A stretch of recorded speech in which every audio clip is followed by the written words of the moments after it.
Tervetuloa seuraamaan mun elämää, nuorena futispelaajana. Ekana mun tää käydä tämmöisessä fiiliksilässä jääsuihkussa. Eli mennään.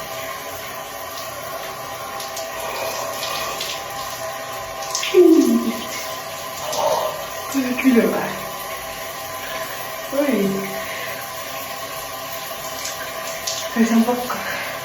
Ylös. Yhteen.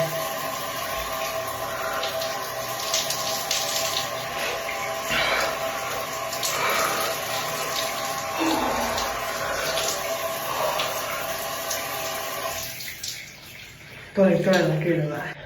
Nyt mä pesen hampaat ja sitten naaman.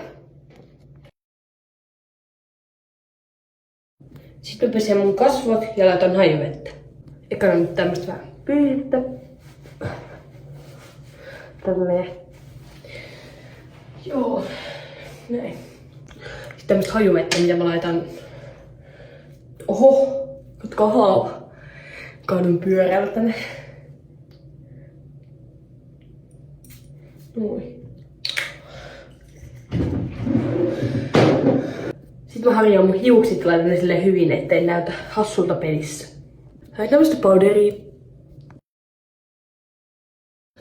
Sitten puetaan nää loput vaatteet päälle.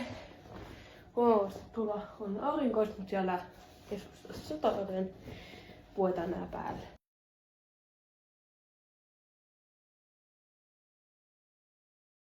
Säärisuojat.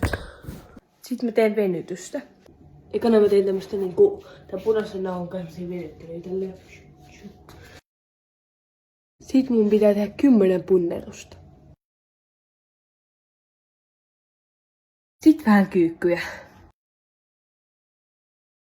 Venyttelyt tehty ja nyt ei kovaa peliä kohta. Tässä on mun, mitä mä laitan treeneihin, jos tulee kylmä. Ja tuossa on mun jalkineet. No niin, nyt mä lähden sinne peliin, niin näytän, kun mä menen sinne kentälle.